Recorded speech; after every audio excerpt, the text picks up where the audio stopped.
Hey, this is Cubic with Sonic Weaponry, and today I'm going to give you a basic overview of Serum 2 and how it works. So Serum 2 just released, and this synth is about to change the fucking game. But there's a lot of new features, a lot to break down, and if you're a newer producer and you're not even familiar with Serum at all, then this is the perfect video for you, because I'm going to be giving you just a basic overview of how Serum is laid out, how to navigate the synth, some of the important keyboard shortcuts. If you're not a beginner, you might not get that much out of this video, but definitely subscribe, because we're going to be doing an entire series breaking down every aspect of Serum 2, all the new features, all the hidden features that a lot of other YouTubers haven't really figured out yet. We're going through it all. We're going to try to cover as much as possible. Think of this like a video manual, because like who wants to go through the fucking manual? Who wants to sit there and read like 350 pages? I mean, I did, but you don't have to, and that's what matters. All right, y'all, so let's go ahead and get right into it. All right, so when you first enter Serum, you will be greeted by this beautiful, weird looking page, because it looks like Serum, but it's not Serum. But it is Serum, but it's not Serum, because it's Serum 2. This is the init patch. If you're really new, init means initialized. Let's go over what you're seeing on this page, and then we're going to go through all the pages, just give you an overview, understanding, so you can at least get started exploring the synth and kind of understand where everything is, how to get to everything, and what it is. So let's start from top to bottom. So at the top here, you have the different tabs. You have the oscillator tab. This is the main page of Serum 2 where all of your oscillators are, as well as all of your modulation. The modulation stays in the same place though. So this tab gives you access and control over all of Serum's oscillators, as well as the two built-in filters meant for the oscillators. The oscillators are what generate all of the sound in Serum. Next, you have the mix knob. This is like a mixer section where you have control over the routing, volume, panning, and mix of various oscillators, filters, as well as the bus channels, the master channel, and the direct out. We'll be going through all of this more in depth in other videos, and later in this video I'll at least be giving you a basic overview of all of these individual sections. This is the effects section. This is where you get to add effects to your sound, like EQ, compression, flanger, phaser, delay, disperser, other filters, all sorts of fun stuff. Next, you have the matrix. Now this is a little more advanced. It didn't really make sense to me for the first couple years I produced, but it is really important, especially the deeper you get into sound design. This is basically, it's like controlling the routing of all of your modulations. And then we have a global tab. So this has a lot of global settings, extra hidden settings that change how the interface work, change how some of the engines work, the quality of the overall sound and output of the synth. You can control a lot of interesting stuff here. So then up here, you have the name of your preset, whatever artist or company made your preset, any notes they might have left. So for instance, if you buy any presets from Sonic Weaponry, link below by the way, you would see sonicweaponry.com and then any notes of how to best use the preset. You can save your preset by clicking this button. You can select new presets here. You'll have all your old Serum presets in the S1 presets, and then all the new Serum 2 presets here, as well as any user presets you've made. You can view all of your presets. There's tags, there's all sorts of info, preset name, author, category, etc. You get control of all the macros right here, so you can test them out. You can preview your presets. Next, you have access to the menu button. There's more hidden features inside of here, as well as the ability to initialize your preset. So if you don't like the sound you're making, that sounds gross.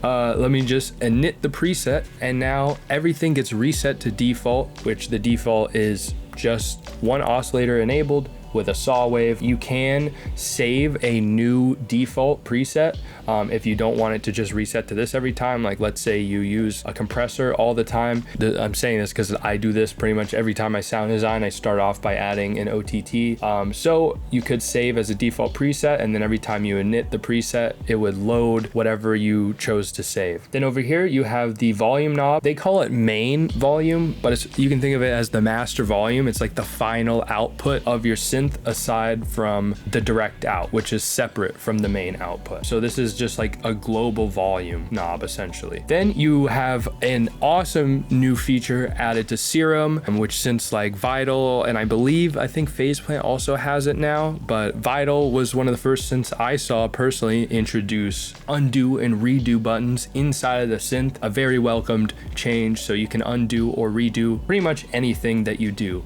inside of Serum. I think there's a couple minor limitations, but it covers pretty much everything. So those are the top tabs. You can also click the Serum logo up here to change how zoomed in and out your Serum is, and hopefully once they add skins to Serum 2, it'll also probably be in that section. So next, let's go through the oscillators real quick. So yeah, these are the oscillators. This is how you get sounds. Let me turn up the octave.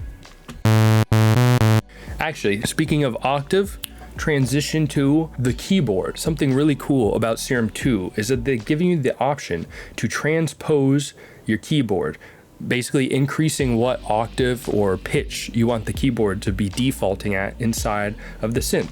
So like what just happened where I played the wrong octave, like that was too low for what I was going for. So instead of moving my keyboard octave up or moving my DAW, like if you're in FL Studio and you bring in some MIDI in the piano roll, instead of having to transpose that up, you can transpose the keyboard. And I believe you can double click it if you want and type in 12, that's an octave, 12 semitones. And now it's higher. Maybe I want it even higher. And I believe it gets baked into the preset too. So any of you guys who are making presets and you just want to make sure things are starting out at a certain octave, you can do that. So yeah, anyways, that's a little extra feature. But so yes, we got the oscillators, right? So we have 3 main oscillators, oscillator A, B, and C. Each oscillator, you can change what type of oscillator you want to choose. There's a wavetable oscillator. That's the classic Serum oscillator. I'm not going to explain exactly what a wavetable is because this is more of like a basic overview video, but we will be getting into every single individual type of oscillator. I'll just quickly go through what they are in general. So we have a multi-sample oscillator, which allows you to load sound fonts, as well as, let's say someone recorded every single note of a piano, and then you want to be able to play a whole piano in one oscillator and have every single note be a different sample. Well, now you can do that. That's basically what a contact library is. So essentially you can build contact libraries in Serum 2, which is pretty crazy. Then you have just a normal sampler. You just drag a sample in and you have full control over it. There's also now a granular sampler that's inside of Serum. You drag a sample in and you have control over all of the individual grains of the sample. And now one of the coolest additions of Serum 2 is the spectral oscillator. You can drag a sample in and you have full control over the spectral frequencies / harmonics of the sound. It's pretty crazy. There's a lot you can do, especially for dubstep, in terms of the spectral oscillator. So you can also just scroll through all of these. It's a lot faster. But yes, those are the oscillators, the main sounds. Now, next you have the ability to add a sub oscillator, especially if you make dubstep. A lot of the sounds you'll be making in Serum 2, you'll want to have a sub on them. You can change the octave of the sub here, and you can change where you want the sub to go. And you can do this on all of the different oscillators. You can click the top right and change where you want to route it to. So if you route the sub to direct out, which if you're a newer producer and you don't know what you're doing, in general, you want your sub to go directly out unless you're intentionally trying to distort it or process it in the effects section. So you send it directly out. So basically think of Serum 2 is right here, and you have an oscillator and all your oscillators are going into Serum 2, but then your sub oscillator, you make it direct out. Now it's going to go outside of Serum and it's not going to be processed by any effects or anything. It's just going to be just the sub untouched. You'll just be hearing this. And then if, for instance, I put delay on oscillator A, your sub is not affected by that. So you can change the routing, you can change the wavetable, octave. All these oscillators have the ability to control the volume. With the level, there's the ability to add and change warp modes to all 3 of these oscillators, no matter what oscillator mode you're on, except for the granular oscillator, in which you have to click this arrow to get access to the warp modes. Oscillator A, B, and C are your main oscillators. That's where the main places you're gonna be working, messing around with wavetables, crafting new sounds and harmonies. Then we have a noise oscillator over here, which allows you to have noise samples or any sample you want, but it's made for noise. But yes, you can use the noise oscillator to add noise. And that's adding texture and airiness. Or if it's like a darker, grittier noise and you pitch it down, then maybe it's like filling out the mid-range. You kind of use the noise as like an accent, like just another layer to kind of help fill in the sound a little bit. Then over here, the only things that aren't oscillators are the filters. The way the filter works is you have S, A, B, C, and N down here. S stands for sub, A for oscillator A, B for oscillator B, C for oscillator C, and then the noise. And then you have the ability to key track it. So basically the cutoff of the filter is correlated to whatever note you press, so you can keep things sounding consistent no matter what note you press. If you turn that off, notes are correlated to pitch, pitch is correlated to frequency, so a higher note is going to resonate and have its fundamental be at a higher frequency. So if your filter isn't following the pitch of whatever note you're playing, it'll affect each note differently because that note will be positioned at different parts of the frequency range. Hopefully that made sense. If you want to filter oscillator A and just oscillator A, not the noise in the sub, then you just click A, or you can click S, A, and N.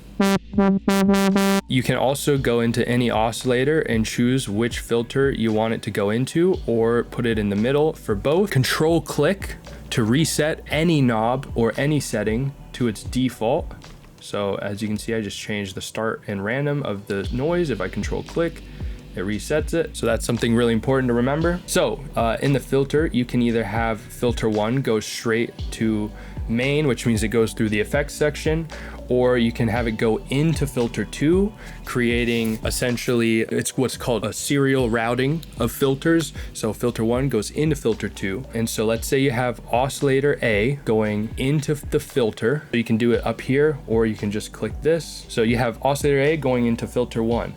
Now let's say I want to make essentially a copy of oscillator A, its output, that sound. Let's say I want to filter it like, and now I want another version of it going into filter 2, maybe into like a comb filter to add some like interesting resonance to it and tonality. Well, if I have filter 1 going into filter 2, then it's going to be a filtered sound going into this, and it's going to not sound as cool. So maybe I want just the filtered sound separately, and then I want to make a copy of the output to go into filter 2.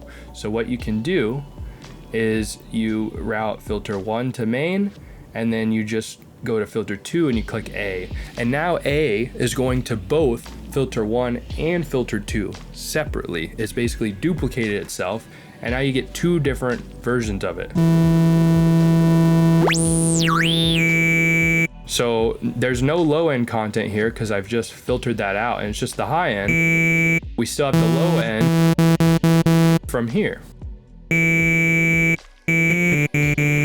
So that's a little bit of insight into how the routing works and how you can kind of route the filters. And then, like I said, on all oscillators and filters, you can control the routing here. So if you want your filter to go into the effects section, you click main, or direct out, or none.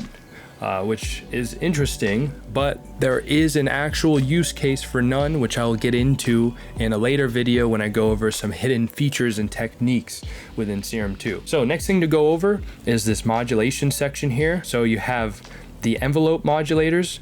They essentially work as an ADSR envelope. That's a common thing in pretty much every synth you'll find. It's the attack, decay, sustain, and release of a sound. It's kind of 4 core elements that control the dynamics and shape of a sound coming out of a synth. So the attack, for instance, changes how long the beginning transient of the sound takes to reach full volume. Or you can have it instant. Next, you can change the decay, so how long you want the sound to be. That doesn't really matter until you turn down the sustain. Sustain is so if I press a note, it just stays there as long as I hold it down. If I turn the sustain off, then I press a note for the same amount of time, it's gone, because you're choosing to let the note decay. Basically the volume goes away. You're choosing how long you want it to stay there. Now, if you want a little bit of both, you can do the hold knob, which lets it sustain for as long as the hold knob is set, and then it'll decay. And you can control like the curve of all of these individual settings. And then the release is basically how long will the sound kind of stay there after I let go of the note. So like if I tap the note, you can hear it. It kind of gives almost like a tail or an echo to the sound. But if I turn the release all the way down, so that's how the envelopes work. By default, every single oscillator and filter is all routed to envelope 1 by default. You can go into the mix tab and click this little button here, and then it will no longer be routed to envelope 1. So for instance, let me make a little shape here. If I don't want that to control like the oscillator A and noise, if you click these, but by default, it controls everything. So if you want a really quick way to just control the dynamic and shape of everything in the synth all at once, go to the envelope. If you want some more creative ways to control sound, then go to the LFO tab. And LFO stands for low frequency oscillator. Basically, it lets you create a shape and then you can set the rate at which that shape oscillates. Now, if you want it to be synced to the BPM of your DAW, clicking or unclicking the host here, or if you want it to just be separate and just have like free control over the rate. So like if I put it on the level here,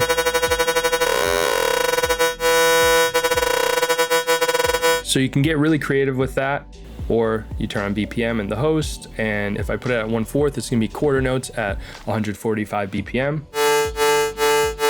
And just like the envelope modulators, all modulators here, you can drag them to any setting and it'll let you modulate that setting with either the LFO or the envelope. So in this case, we have this shape here set at a rate of 1/4 quarter notes. And now the volume will go up and down based on that modulation. And we can change the shape at which it's affected. Let me turn off the noise. That's kind of creepy sounding. And so like the height of it kind of controls how intense whatever the setting is. We'll go deeper into the modulation later. Basically there's unipolar modulation. So the bottom here is at the bottom there, and the top here is at wherever this line goes to. If you do Alt Shift and then click, you can make bipolar modulation, which means that wherever this is in the center, it goes out left and right. And then again, the bottom here is at the bottom here, and the top is at the top here. I'll explain that a little bit better in a future video when we dive into how modulation works and all the little hidden features and everything there. In the LFO section, you can also choose different types of LFOs. If you're a newer producer, just stick with normal for now. I'll be going through all of these later, but there is some really cool, interesting new ways to modulate settings in Serum. You're not limited to dragging these types of things like the LFO, envelope, velocity, and note to just knobs. You can drag them to most settings. As you can see, at least on Windows, it kind of tells me a big nope symbol if it's not something I can modulate, but anything I can modulate, it shows me otherwise. So if I want to modulate the semitones, I can do that. Then over here, we have the ability to map velocity to any setting. So let's say we want to basically control the volume of oscillator 1 with how quickly and intense I click one of my keys on my keyboard. So if I give it a light tap, it's really quiet. If I give it a nice hard tap, it's loud. So if you want to be able to have whatever setting you drag it to be controlled by how lightly or hard you're performing on your keyboard to give it more of an organic feel or more variation, or to get extremely creative and put it on like a filter or something like that, that's a really good way to be able to execute that. Another modulator over here is the note modulator. So as you'll see, depending on what note I press, this green dot will move up and down this line. And so that's really cool. It's basically doing the key tracking feature that's on the filter, except you can apply that to any setting in Serum. So you can get really creative with that. Something really important to remember, I feel like it's really underutilized. Over here, we have the ability to control the voicing of Serum. So we can choose how many notes can be pressed at the same time. So we can make chords, or you put it on mono and you press multiple notes and it's only gonna play one note. Now you have another option called Legato. So if you have it on mono or one voice and you overlap two notes, it basically re-triggers the note. So it'd be just like if I went like this, but I'm overlapping them. But if I have Legato on, it doesn't re-trigger the note, and instead it creates an interesting, almost pitch bend effect, especially if you turn up the Portamento. It says porta time. Another term for it is called glide, and it's how long it glides between two notes that overlap. So it's a really subtle effect, but if I turn it all the way up,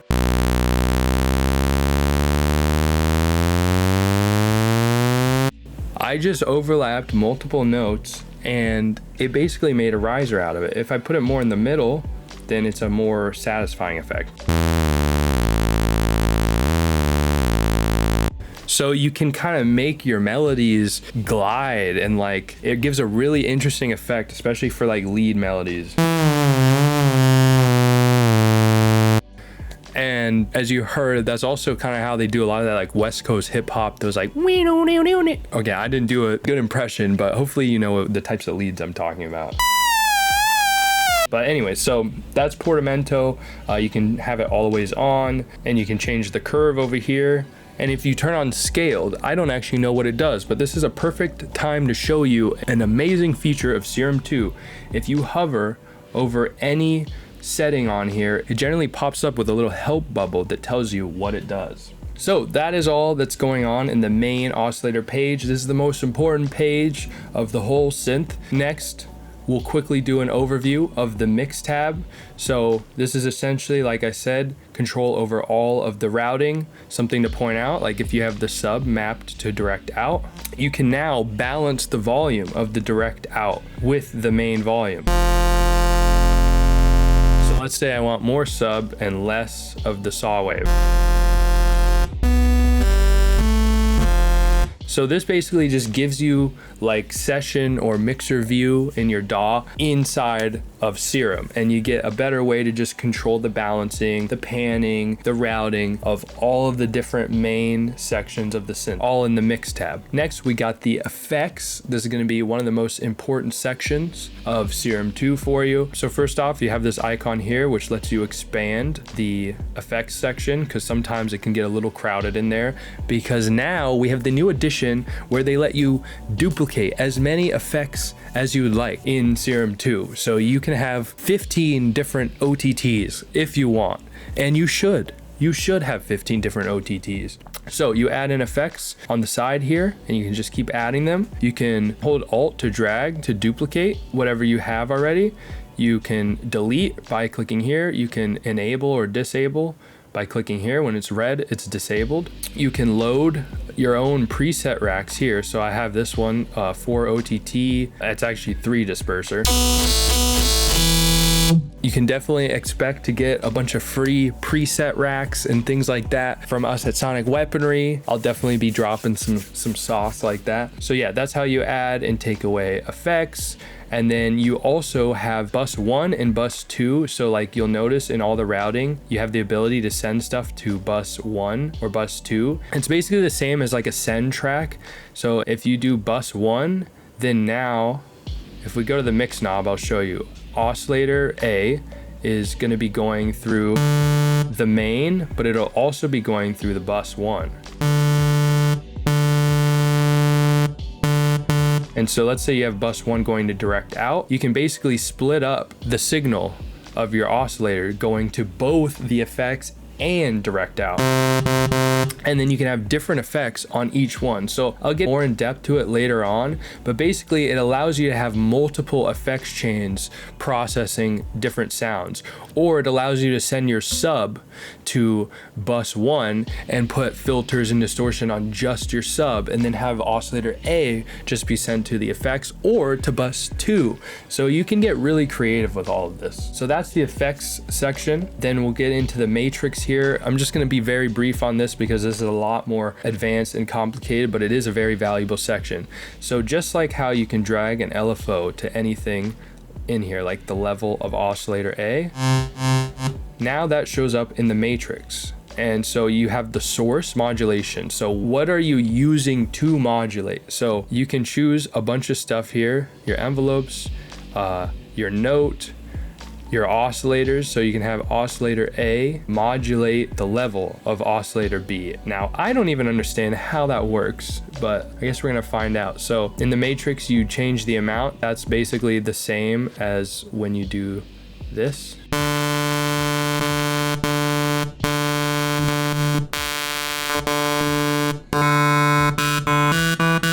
So I don't really know what it means to modulate something with an oscillator. That's crazy, but you can do all sorts of stuff. So you choose the source and you choose the curve at which the modulation happens, the amount, the modulation, the polarity of the modulation, and then where it's going to. So that's like the most important thing. Like you choose LFO1, and then maybe we want to modulate just the volume of the entire Serum 2 synth, the master volume. Well, now we can with LFO1. There's no sound coming out.